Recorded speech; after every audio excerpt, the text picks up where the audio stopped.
William and I were the couple everyone in our circle envied. He was pure and self-disciplined, accomplished at a young age, the perfect boyfriend. But as our wedding day approached, William told me, "I don't want to miss out on the person I love." He left me and quickly married a lively, adorable younger woman from our school. I left quietly. 3 years later, I saw William again at a gathering in the capital. He no longer looked like the handsome young heir. "Can we talk?" he asked. I smiled lightly. "No, my husband's waiting for me." I heard Chloe's back. I remember, didn't Chloe break up with him back then? Now William's in charge of the family business. I wonder if Chloe regrets it. As I walked into the banquet hall, I overheard some people discussing me and William's breakup. This was the first time, 3 years later, that I heard the truth about our split. It hit me like a bolt out of the blue, just like 3 years ago when he suddenly said, "Chloe, let's break up." He said, "You only live once. I don't want to miss out on the person I love. And besides, you're too dull and boring."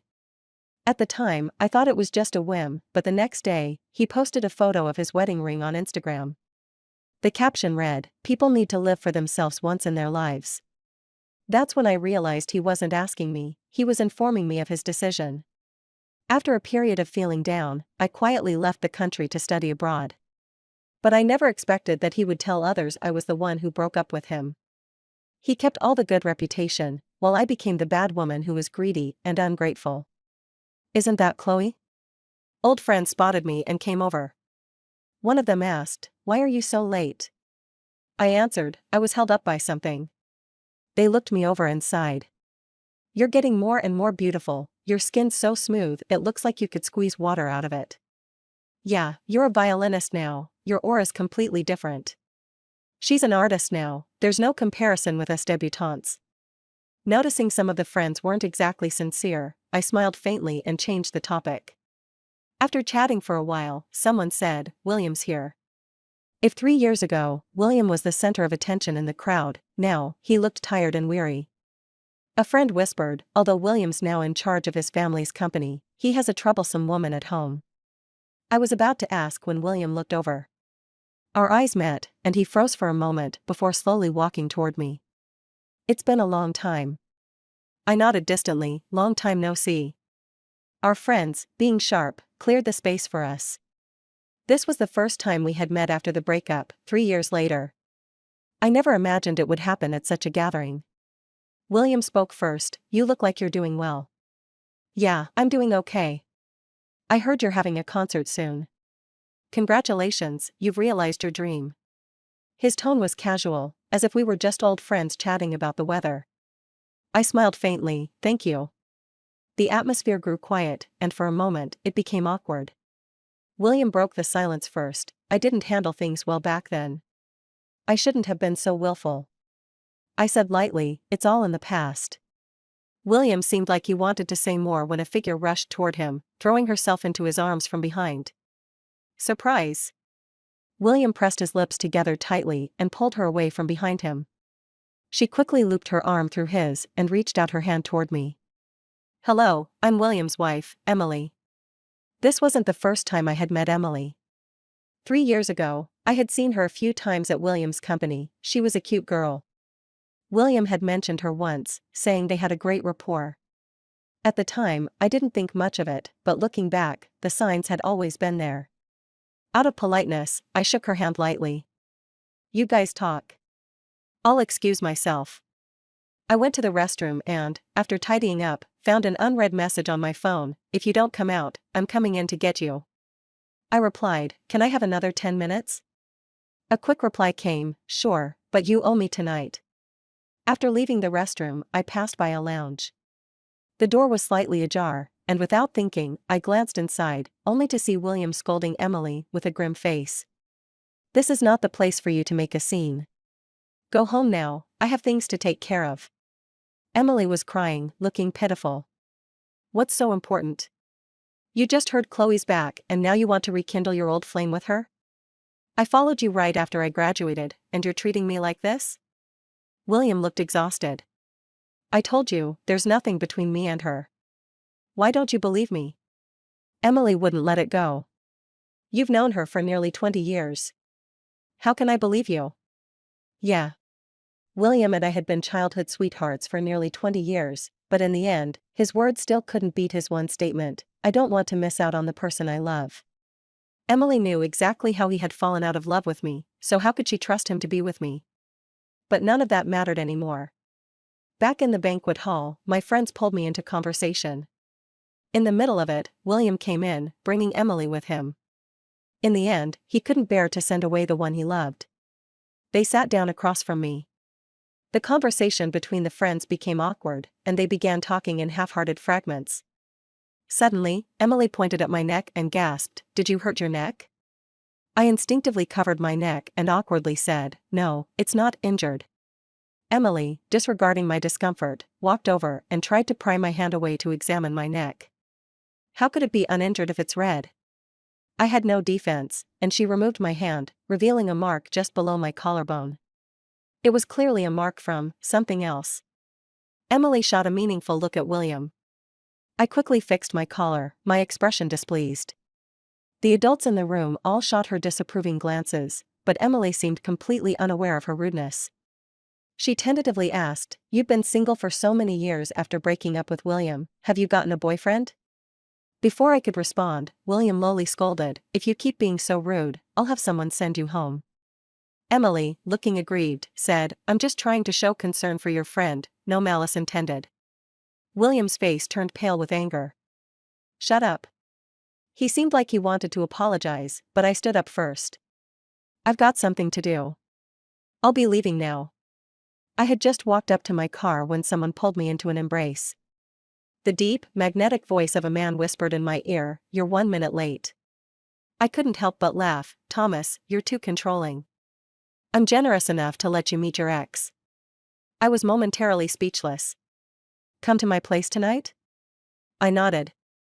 Just as we were walking, Thomas suddenly stopped, grabbed my chin, and kissed me. After the kiss, I glared at him. Thomas. Thomas, seemingly in a good mood, asked, "What?" He hugged me into the car, and just before closing the door, glanced toward the banquet hall with a small smirk. I looked in the direction he was gazing at but saw nothing. "What are you looking at?" "Nothing, this place is nice."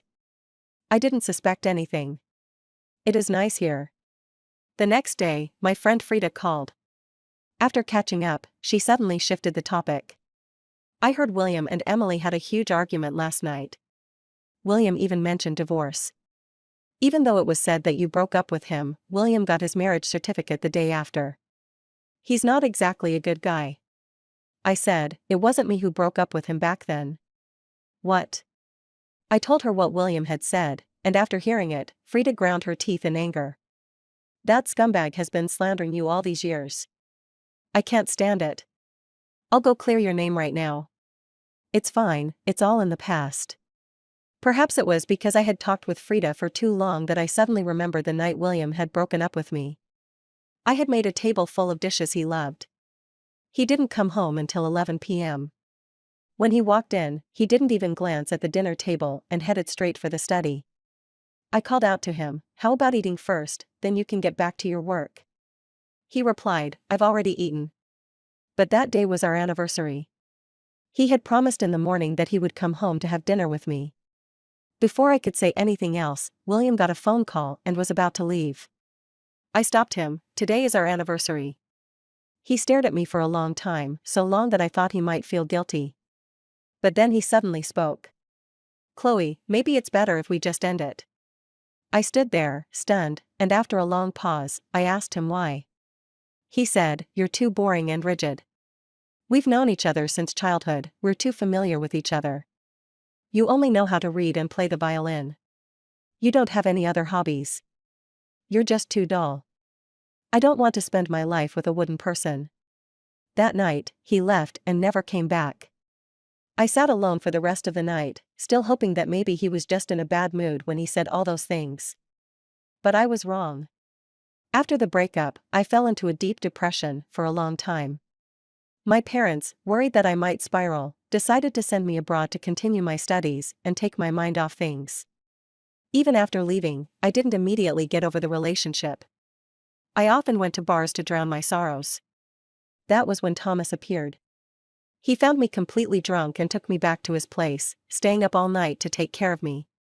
The next morning, when I woke up, I thought I had slept with him and felt terribly ashamed. But he calmly said, "I'm not the kind of guy who takes advantage of someone when they're vulnerable."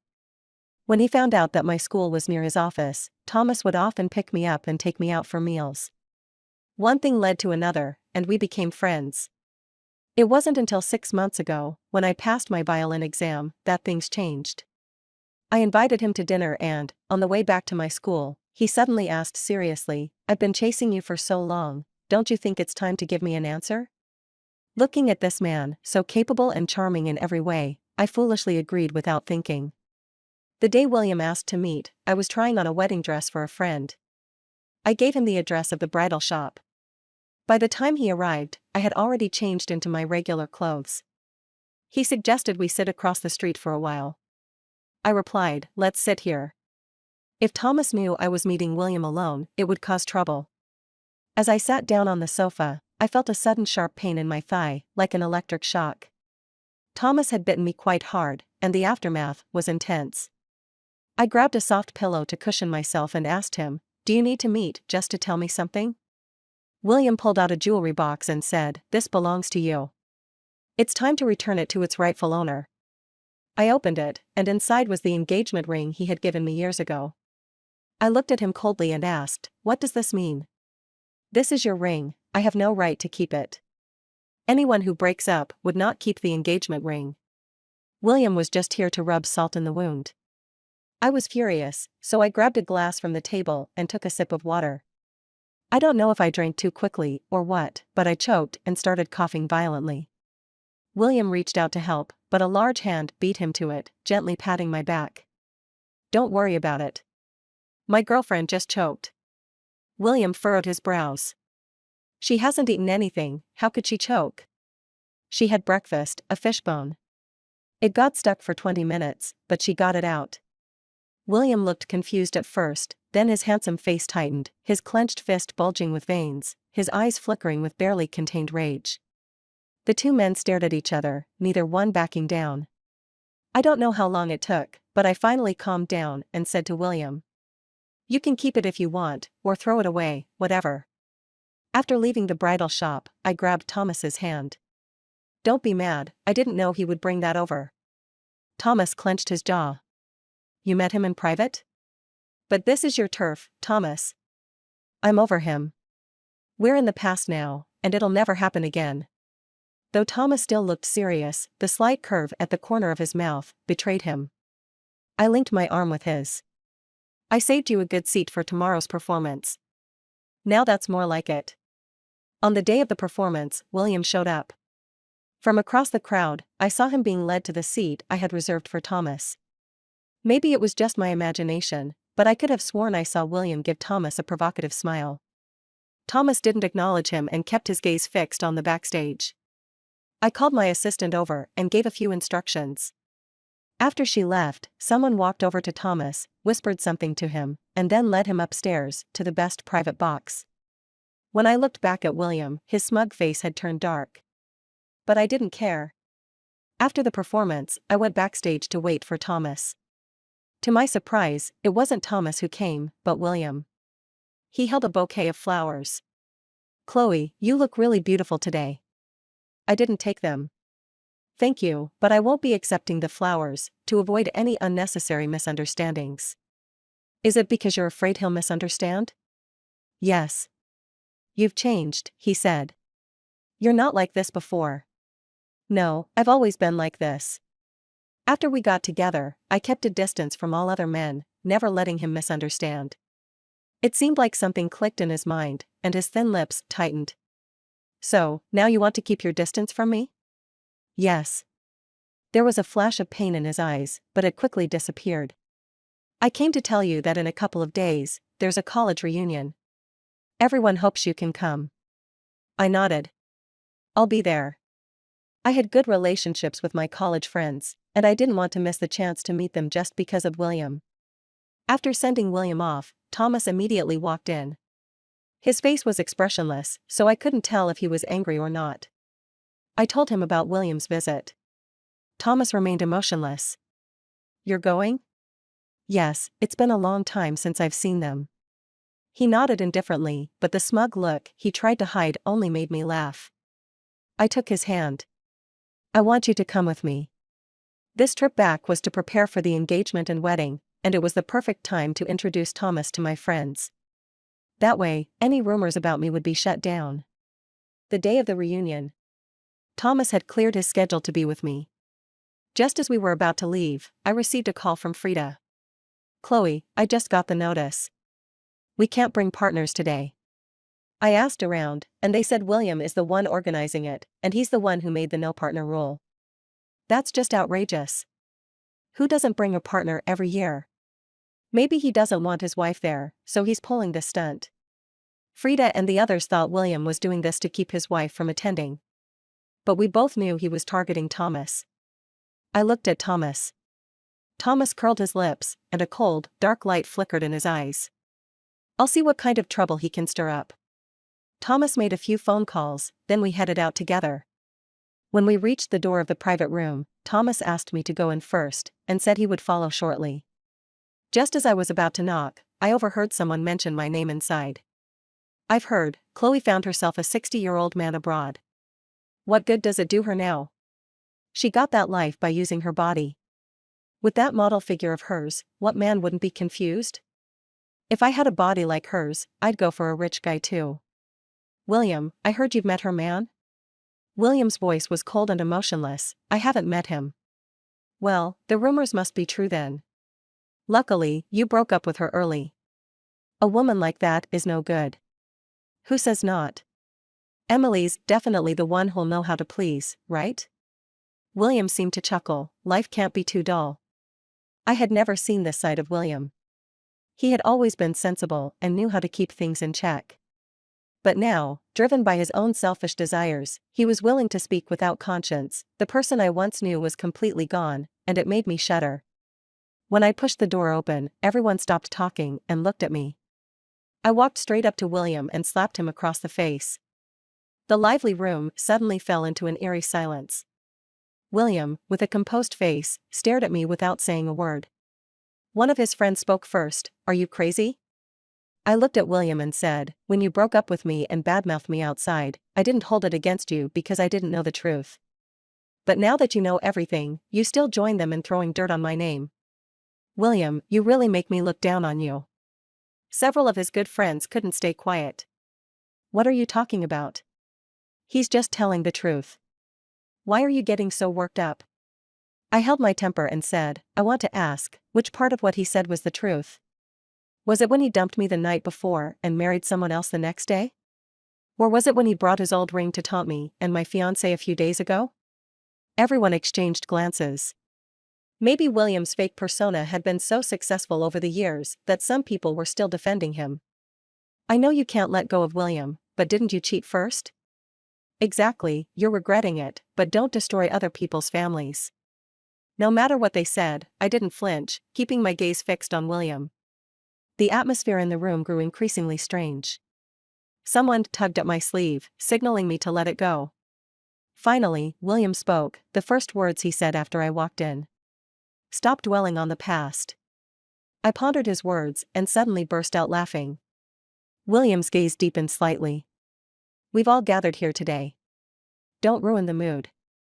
Years ago, I introduced William to my parents. His flawless performance made me feel proud in front of them. But after he left, my parents solemnly told me, Sweetheart, his thoughts are too complicated. If you two don't get married, he knows exactly how to stab you in the back. At that time, I was completely absorbed in William, ignoring their warnings. I even comforted them, telling them that no matter what, William would never hurt me. Now, looking back at that moment, it felt unbearably ironic. As I stared at the two-faced man in front of me, about to speak, a figure rushed toward me. You slut, I knew you couldn't let go of William. After all these years, how can you still cling to someone else's husband? Is your old man not satisfying enough for you? Emily lunged at me so quickly I couldn't avoid her. Just as she was about to crash into me, a strong hand pulled me into an embrace. Emily stopped in front of me, giving the man behind me a sharp look. Who's this man of Chloe's? She's not married, so of course, she can find a man anywhere. The man she was talking about was now anxiously checking if I was hurt. I held his hand, turning to look at Emily. Emily, I said, my tone sharp, if you're going to make a scene, at least know the occasion. This is a class reunion, please don't cause trouble. Emily's face changed slightly as she looked at William. When she saw he wasn't going to ask her to leave, she immediately smiled again. But this is my husband's gathering, what should we do? If you don't like it, you can leave. Frida's voice rang out just in time. Yeah, this is William's gathering. We all agreed not to bring anyone halfway, so why is it okay for you? Are you showing off your love in front of us? Frida's words made several of Emily's old classmates who didn't like her chime in. Seeing the situation turning against William, Emily hurriedly explained, I didn't mean that. She tried to explain, but stuttered in her panic. Finally, she looked toward William for help. But William's expression was now as dark as could be. He stared at her coldly and reprimanded her in a low voice, don't you think this is embarrassing enough? A minute ago, Emily had been happy that William hadn't kicked her out. Now, she was like a fish thrown into ice water. She bit her lip, on the verge of tears. William. William looked at her coldly. The thoughtful and caring person from before was completely gone. Emily bit her lip, her voice trembling with tears, I'll just sit here quietly, not doing anything. Please don't make me leave. Frida was the first to object. Since no one else brought their partner, no one should get special treatment. Am I right? And Miss Emily, this rule was specifically set by your dear husband for you. Emily glared at Frida with venom in her eyes, but couldn't argue back. At that moment, a clear voice cut through the tension. How about this, I'll treat everyone. Please bring your partners and let's go relax on the top floor of the Golden Palace. It seemed like everyone only just noticed Thomas, and they all turned their attention to him. Who is this guy? Chloe, who is he? I linked my arm with Thomas's and introduced him, my fiancé, Thomas. Everyone was stunned. I heard someone whisper, didn't she say she was with an older man? Could he be an actor Chloe hired to clear her name? Frida couldn't take it anymore. Come on, use your brains. Think carefully about where Chloe's rumors came from. After a brief silence, everyone turned to look at Emily. Emily looked from one person to the next, finally landing her gaze on William. But he didn't even spare her a glance. Frida smiled. She went all out spreading rumors about Chloe before. Why is she quiet now? The star of the show is right here. Go ahead, continue talking. We can confront each other directly. I always said it, one bed can't fit two people. What did Chloe ever do to deserve this reputation-ruining treatment from you two? Emily left in tears. As soon as she was gone, someone asked me, is this really your fiancé? I smiled and nodded. The person said enviously, we've all been misled by Emily. A girl as good as you deserves someone better. As she spoke, she unconsciously glanced at William. Some people, after cheating themselves, want others to take the blame. William sat expressionlessly on the couch, and no one knew what he was thinking. It was his friends, however, who couldn't sit still. Where did you find this actress? Talking big about going to the glittering top floor, do you even know what kind of people can go there?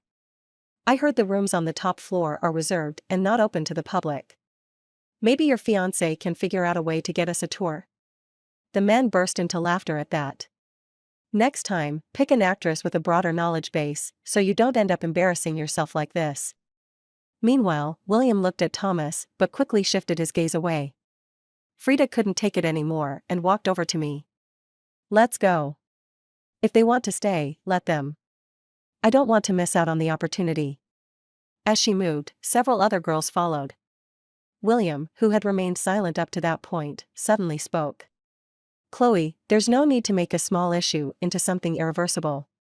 If you really want to go, I can make a call. After returning to the country, not much happened, but enough to make me see William in a new light. I distantly refused his offer and left with a few of the girls. Perhaps expecting to see a spectacle, William and his friends followed us. Including William. When we arrived at the luxurious venue, he seized the opportunity when Thomas wasn't around and approached me. You've changed. You never used to care about these superficial things. I knew what he meant. In the past, when he was busy with social engagements, I understood and never wanted to distract him. I never made demands on him, let alone asked him to use his connections to satisfy my little vanity.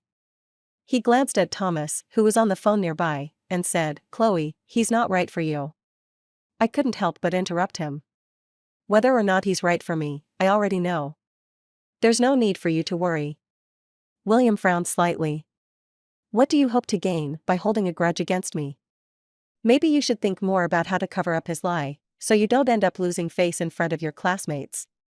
William's friends had all said that after I left him, I'd never find someone better. So, he was sure Thomas was inferior to him. After all, in his eyes, how could a young, successful man like Thomas be interested in someone as dull and unremarkable as me? In the face of his doubt, I just smiled silently. No one knew Thomas's capabilities better than I did. Moreover, the luxurious venue was part of Thomas's family business. If he wanted something, all he had to do was say the word. Thomas had been on the phone for a while, and when he returned, his expression wasn't great. William gave him a glance and said lightly, "The top floor needs a reservation. Let me make a call and check." He moved aside to make the call. I asked Thomas if he had run into any trouble. He explained it was a work issue. While we were talking, William returned. There was a fleeting glint of something dark in his eyes as he looked at Thomas. "Let's change the venue. The top floor is already reserved."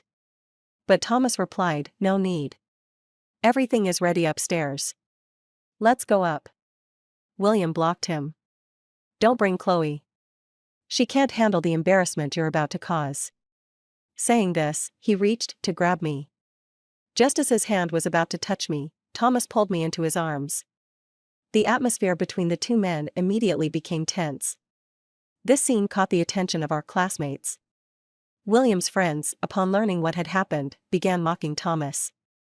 "I told you, how could a powerless person like him possibly get to the top floor? Only you guys believed it. Well, this is embarrassing. Don't you know the manager here? Why not call and see if he can give him access to the top floor?" "Hey, isn't that the manager? It's gotta be William." The manager hurried over but bypassed William and stopped in front of Thomas. "Hey, William is here too." However, the manager ignored him completely, bowing respectfully to Thomas. "Sorry to have kept you waiting. I'll take you up now." Thomas nodded slightly, "Thank you." William's friends thought the manager had made a mistake and pointed at William. "This is the person who called you earlier about the top floor, you've got it wrong."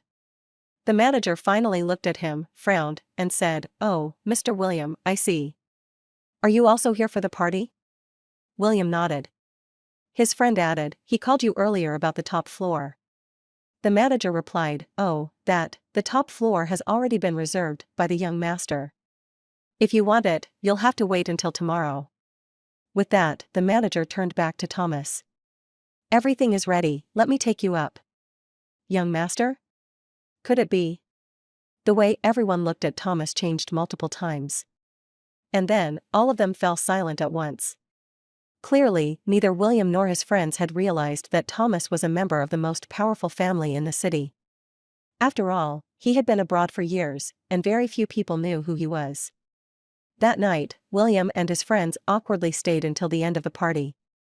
Meanwhile, Frida and the others had a blast, joking about them all night.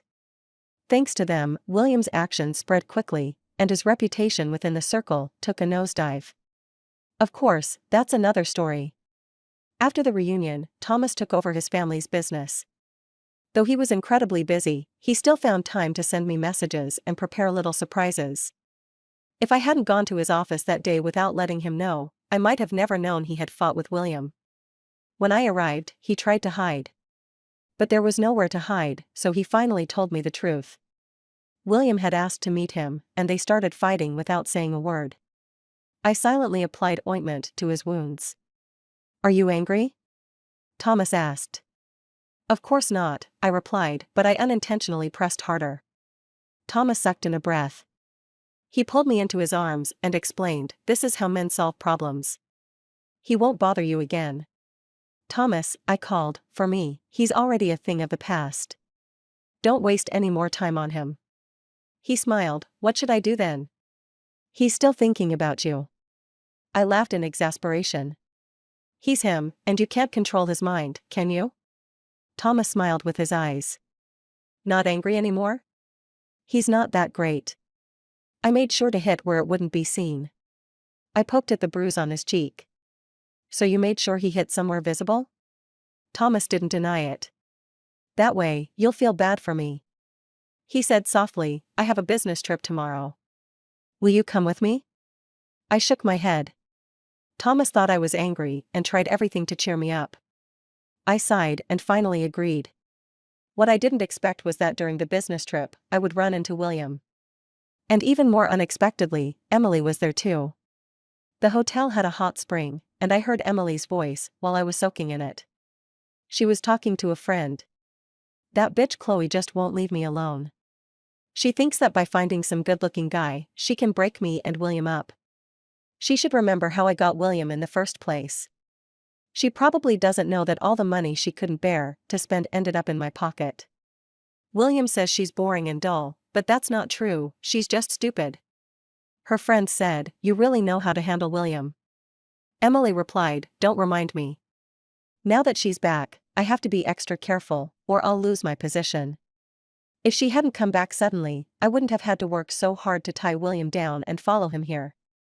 In these critical moments, a woman has to cry, throw a tantrum, and even threaten to kill herself. That was when I realized just how worthless I must seem in William's eyes. The things he said to me were never entirely true. But if he looked down on me so much, why did he keep coming back to find me after I returned to the country? When I returned home from my business trip, I pulled a box out from the corner of my study. Inside the box were all the memories from my time with William. They had been sealed away here since I went abroad. If I hadn't overheard Emily's conversation, I might never have opened it again. I took out an old phone and a few memory cards, then threw the rest of the items away. The memory cards were intact, and the phone still worked after being charged. I transferred everything from the memory cards, then dialed a number. The next morning, I was woken up by noise. William's family had come over. They were causing a ruckus in the living room, demanding an explanation. By the time I was downstairs, William's parents grabbed my hands. Chloe, don't bother with him anymore. Please? Yeah. You two were together for a while, how can you ruin his future like this? Just delete the videos online. I subtly pulled my hand away and walked over to my parents. Did William send you here? Tell him I just want to seek justice for myself in my own way. I don't have any other intentions. William's parents seemed caught off guard by my directness, and for a moment, they were speechless. I spoke slowly. William cheated first, then slandered me, and now he's using a lame excuse to hurt my fiancé. Before I could finish, my mom suddenly stood up. What? Thomas got hurt? Where? Is it serious? My dad slammed his hand on the table. You hit someone and still have the nerve to accuse others? This is too much. Bodyguard, get these two out of here. William's parents realized too late that things weren't going their way. As they were being escorted out, they begged me to delete the videos and chat logs. I hadn't known about those chat logs and videos before. It was Emily who told me. She said I was stupid for trusting William so much that I never checked the surveillance footage. If I had just clicked on a certain day's footage, I would have seen her and William secretly meeting. She also said that the old phone was the one William used to flirt with her, but William had told me it was his work phone. He would never know that the person he carefully chose as his lover would leave him such a huge vulnerability. My mom, who always doted on Thomas, was furious after kicking them out. Your son's so capable, why didn't you let him handle this? Why did you have to come begging us? After William quickly married Emily, I went through a rough patch. My parents did go to ask William's family to send him to see me. But what did they say? William is so outstanding, there are plenty of women around him. If he had to deal with every situation like this after every breakup, would he have time for work? Your daughter was only with my son for 2 years. She's gotten plenty of benefits from him during that time. Anyway, your daughter's so beautiful, it wouldn't be hard to find her another rich man. Now, the tables had turned, and I couldn't help but feel that my parents finally had their moment of pride. Afterwards, they didn't blame me. In fact, they praised me. You did the right thing. We support you. If we had known you were holding on to those things, we wouldn't have waited until now for him to get his comeuppance. By the way, is William bothering you again? I shook my head. But 2 days later, William came knocking. The leaks I provided to the reporter occupied all the top headlines. For several days, the heat didn't die down. Frida told me that William had been working overtime to manage the scandal, and had even lost a few big projects. And Thomas told me he had signed several major contracts recently. When Frida mentioned William's situation, she couldn't help but sigh. Who would have thought William was like this? Luckily, you cut your losses in time, or you'd be the one getting dragged down. Emily caused a big scene a while ago, and now that William's in trouble, she's the first one to keep quiet. I quietly listened, and my mind wandered back to those exposed videos. Before William broke up with me, he brought Emily back to our home. They passionately kissed on the sofa I had carefully picked out, living like a couple in my house while I wasn't there. When he stayed up all night working in the study, he was actually on the phone with her all night long. And I never suspected him. That night, I was busy in the studio until late. When I came downstairs, I saw William leaning against his car by the roadside, cigarette butts scattered at his feet. When he saw me, he walked toward me. As he got closer, I realized Frida had only been partially accurate in her description of him. William now looked completely disheveled. His usually neat suit had wrinkles, his hair was messy. The dark circles under his eyes were heavy, clearly showing he hadn't had proper rest for a long time. "Can we talk?" he said.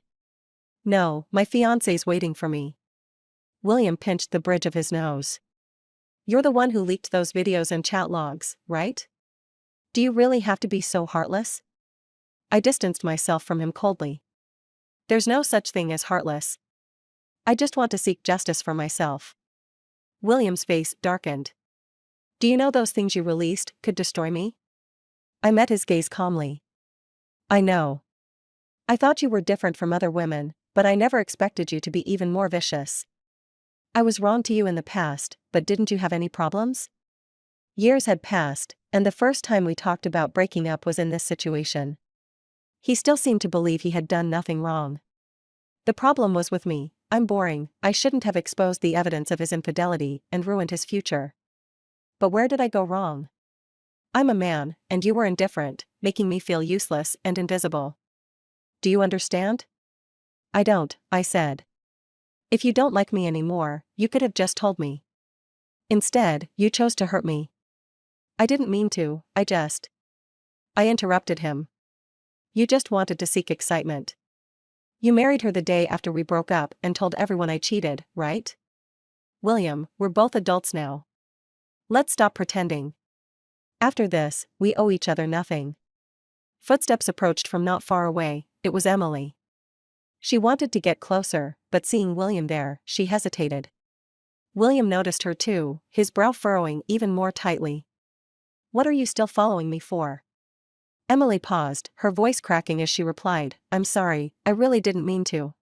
She suddenly turned to face me. "It's you, right? You heard me that day, didn't you? How can you be so cruel? Do you have to ruin William's life before you're satisfied?" Seeing the crazy, twisted look on her face, I didn't hesitate to turn away. On the side of the road, Thomas rounded the back of the car and pulled me inside. With a hint of jealousy in his voice, he said, "If I hadn't come back today, would you have spent the whole night talking to him?" I nodded, maybe, but not necessarily. Thomas's face darkened. That night, he didn't let me return home. The whole night, he had me try positions that were far beyond my limits, and I couldn't keep up. Once the wedding date was set, Thomas and I became busier and busier. Both of our parents were very happy with the engagement. On the day of the wedding, Frida came to the makeup room to find me. I just saw William. I almost didn't recognize him. I'd heard a few things about William from Thomas, but he didn't allow me to ask too many questions. All I knew was that things weren't going well for him. His company was on the brink of bankruptcy. You know Emily, right? William is suing her for divorce. Her family refuses to let go of William. They're holding something over him and threatening to keep him from divorcing her. But everyone knew the truth. Whether or not they divorced, William would never return to his former glory. With someone as unstable as Emily, who knew what kind of chaos she'd stir up next? But none of this mattered to me anymore. I took my father's arm and slowly walked towards the man standing in the center of the stage. His gaze was as solid as the strongest vow, and his eyes were locked on me. It was as if he was telling me that some things between people are simply different. The end.